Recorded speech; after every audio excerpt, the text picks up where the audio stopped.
हम सब रोज खाना खाते हैं, कभी सोचा है कि खाना हमारे बॉडी के अंदर कैसे जाता है और हमारे बॉडी के अंदर खाने के साथ क्या होता है। तो आज का हमारा टॉपिक है how to digestive system work. हमारा जो पाचन तंत्र है वो कैसे काम करता है, इसके बारे में आज हम लोग समझने वाले हैं। तो चलिए वीडियो स्टार्ट करते हैं।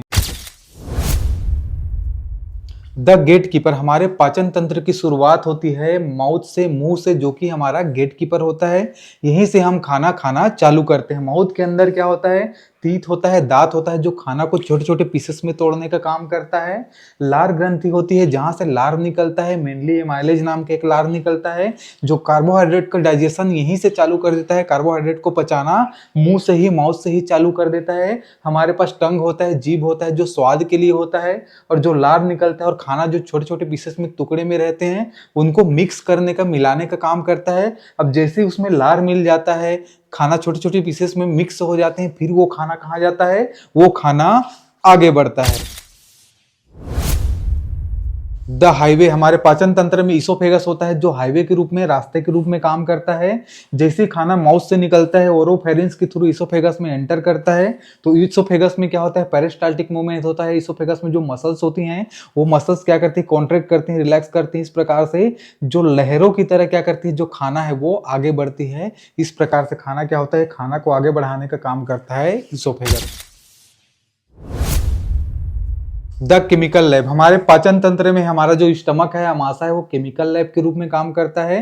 कैसे, तो जो खाना इसोफेगस से आगे बढ़ता है और आगे बढ़ के कहाँ आता है, स्टमक में आता है, अमाशय में आता है। अमाशय उसको कुछ समय के लिए स्टोर करता है, और जब वो स्टोर करके रखता है उसी समय क्या होता है, जो हाइड्रोक्लोरिक एसिड यहाँ पे होता है, अमाशय में, हमारे स्टमक में हाइड्रोक्लोरिक एसिड होता है।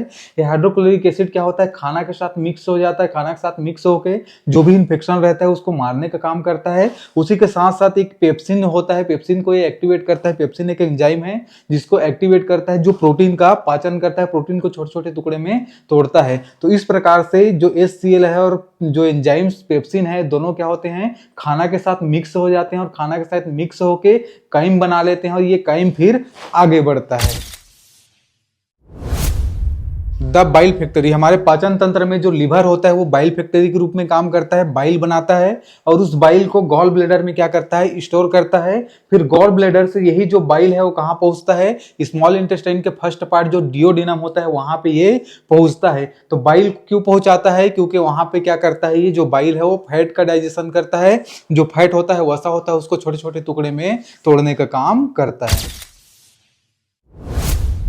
द एंजाइम मास्टर, हमारे डाइजेस्टिव सिस्टम में, पाचन तंत्र में जो पेंक्रियास होता है, ये एंजाइम मास्टर के रूप में काम करता है। बहुत सारे एंजाइम्स बनाता है। एमाइलेज बनाता है, ब्रेक डाउन कार्बोहाइड्रेट, ताकि कार्बोहाइड्रेट को तोड़ सके। लाइपेज बनाता है ताकि फैट को तोड़ सके। फ्रूटेज बनाता है ताकि प्रोटीन का ब्रेक डाउन कर सके, प्रोटीन को तोड़ सके।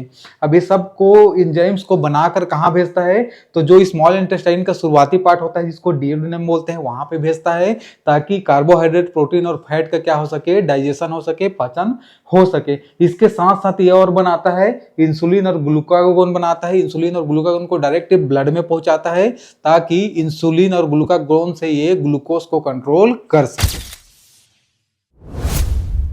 द न्यूट्रिएंट ऑब्जर्वर, हमारे पाचन तंत्र में, डाइजेस्टिव सिस्टम में कोई सबसे इंपॉर्टेंट ऑर्गन है तो वो है हमारी छोटी आंत, स्मॉल इंटेस्टाइन। अब स्मॉल इंटेस्टाइन में क्या होता है, मेन जो डाइजेशन है वो स्मॉल इंटेस्टाइन में ही होता है। क्योंकि जो लिवर है वो बाइल को भी यही स्मॉल इंटेस्टाइन में भेज रहा है। जो पेंक्रियास है वो जितने भी एंजाइम्स है उसको भी कहाँ भेज रहा है, स्मॉल इंटेस्टाइन में भेज रहा है। तो स्मॉल इंटेस्टाइन में ही जो फूड है हमारा, स्टमक से डायरेक्ट जो फूड है वो कहाँ आ जाएगा, स्मॉल इंटेस्टाइन में आ जाएगा। बाइल भी स्मॉल इंटेस्टाइन में आ जाएगा, और जो भी एंजाइम्स है जो पेंक्रियास दे रहा है वो भी स्मॉल इंटेस्टाइन में आ जाएगा।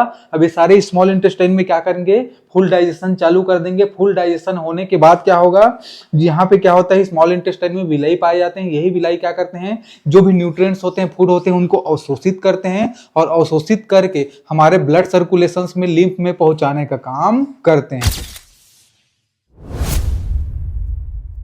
द वाटर रिक्लेमर, हमारे पाचन तंत्र में जो लार्ज इंटेस्टाइन होता है, बड़ी आंत जो होता है, ये वाटर रिक्लेनर का काम करता है।